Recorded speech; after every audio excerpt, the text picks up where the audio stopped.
Bonjour à tous et bienvenue dans ce tuto où je vous montre comment créer un Padlet.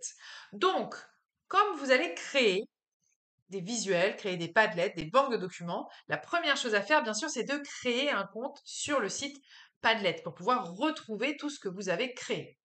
Une fois que vous avez créé votre compte, eh bien, vous allez tout simplement dans ce petit onglet rose créer un Padlet.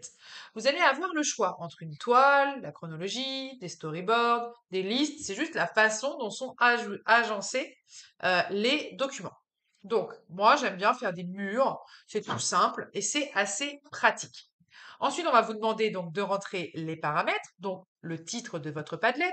Par exemple, imaginons que je fasse un Padlet sur Victor Hugo. Je peux y mettre une description. Je peux dire qu'ici, je vais mettre les cours de classe autonome ou simplement des liens supplémentaires pour le cours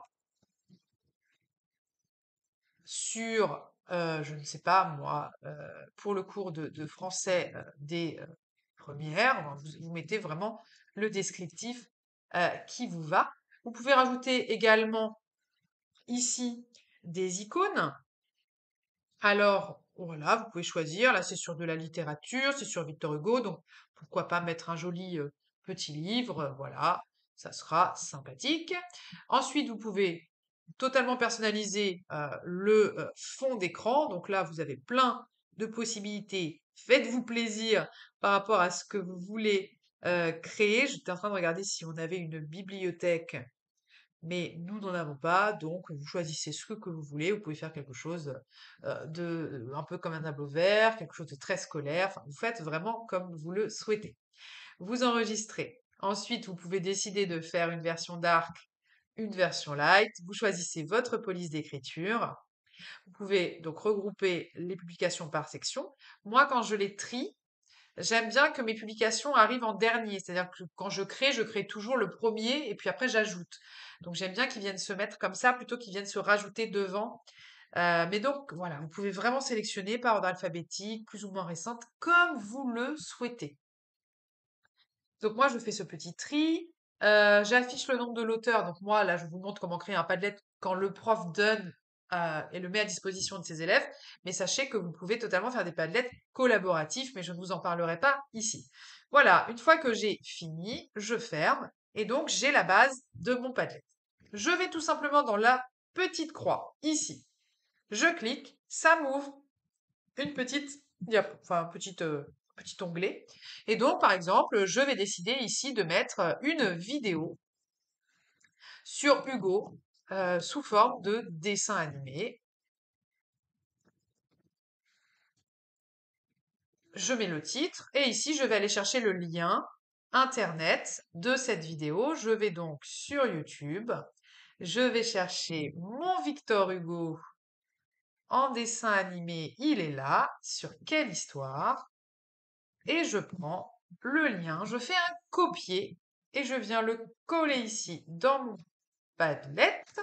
J'ai fait entrée, j'ai appuyé sur entrée et voilà ici ma vidéo de Victor Hugo. Vous pouvez aussi également dessous mettre une consigne, mettre des informations supplémentaires, mettre vraiment ce que vous voulez, hein. Ici, on peut vraiment faire comme cela. Et après, vous ajoutez comme ça au fur et à mesure.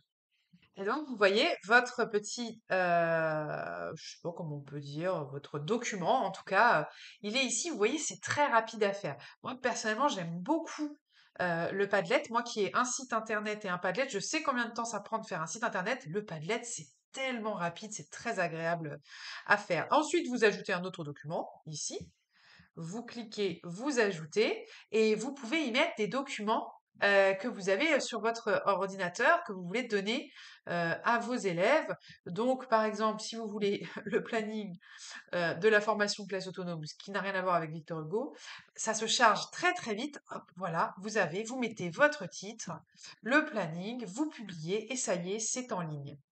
Moi, ce que j'aime bien faire, c'est de faire des petites catégories. Donc ici, on peut choisir des couleurs, par exemple. Donc j'aime bien pour que les élèves se repèrent, mettre les mêmes couleurs quand ça va ensemble, ou mettre des couleurs différentes, vous voyez, quand ça ne va pas ensemble, pour qu'ils vraiment ils se repèrent. Donc vous pouvez changer ici le fond.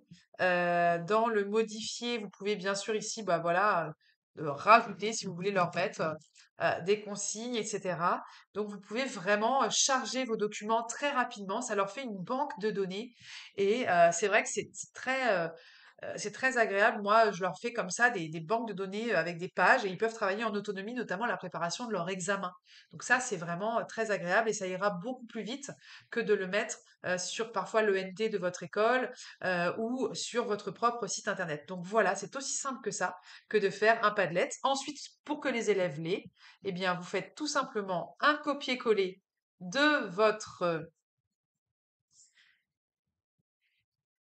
adresse de l'URL ici et vous venez tout simplement le mettre dans le fameux site de Queer Code et voilà, les élèves auront leur Queer Code pour accéder à votre Padlet. Bienvenue dans l'aventure de la classe autonome.